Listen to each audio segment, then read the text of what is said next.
नमस्कार बच्चों, आज हम कक्षा अष्टम की पुस्तक बसंत का पाठ 6 भगवान के डाकिये पढ़ेंगे। इसके कवि हैं श्री रामधारी सिंह जी दिनकर। डाकिये क्या काम करते हैं? डाकिये संदेश लाते हैं। एक देश से दूसरे देश तक भी पहुंच जाता है संदेश। यहाँ पर भगवान अपना संदेश किस तरह पहुँचाते हैं, ये बहुत ही सुंदर चित्रण रामधारी सिंह जी दिनकर ने किया है। इस कविता में बताया गया है कि ईश्वर अपनी अच्छी अच्छी चीज़ें हम तक कैसे पहुँचाते हैं। डाकिये आते हैं, संदेश लाते हैं। उसी तरह भगवान हम तक खुशियाँ पहुँचाने के लिए किस किस का प्रयोग करते हैं, वो इस पाठ में वर्णन किया गया है। तो देखिए, हम पाठ की ओर बढ़ते हैं। पक्षी और बादल ये भगवान के डाकिये हैं।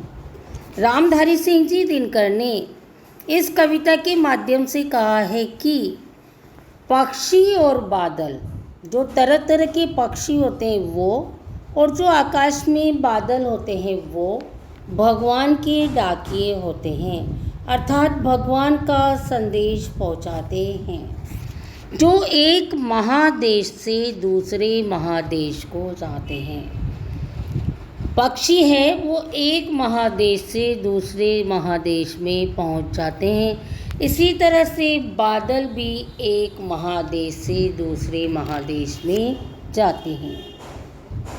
हम तो समझ ही नहीं पाते हैं, मगर उनकी लाई चिट्ठियाँ, हम उनकी जो चिट्ठियाँ आती है उसको समझ नहीं पाते हैं। हम तो केवल बादल देख लेते हैं कि बादल आए हैं, कोई पक्षी आता है तो देख लेते हैं पक्षी आया, लेकिन हम उनका संदेश, उनकी चिट्ठियाँ समझ नहीं पाते।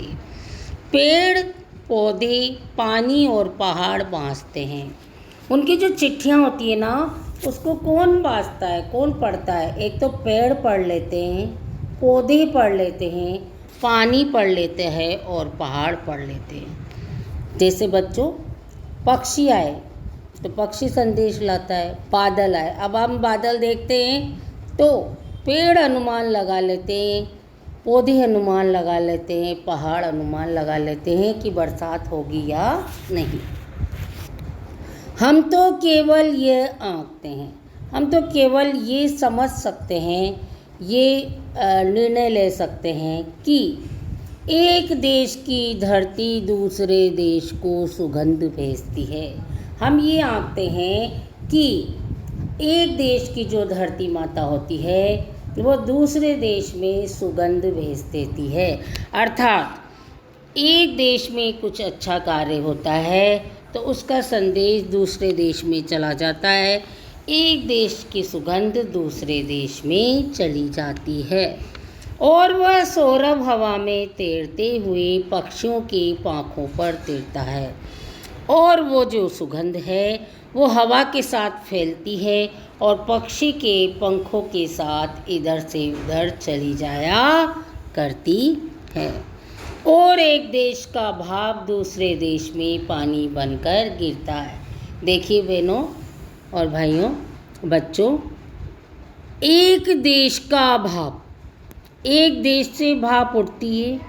ये आप जानते हैं कि जब भाप उठती है तो ऊपर तो बादल बन जाते हैं, और वही बादल फिर बरस करके पानी बरसाते हैं। तो एक देश से तो भाप बनती है और दूसरे देश में वो जा कर के पानी के रूप में बरस जाया करती है, पानी के रूप में गिर जाया करती है।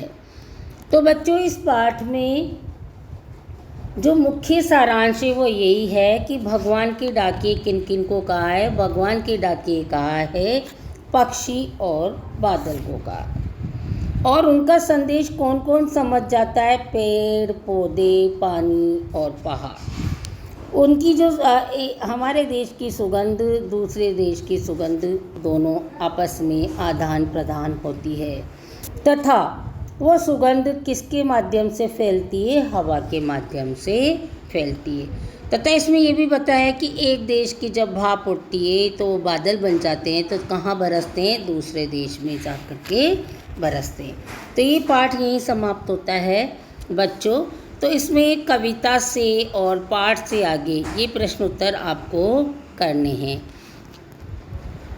धन्यवाद बच्चों।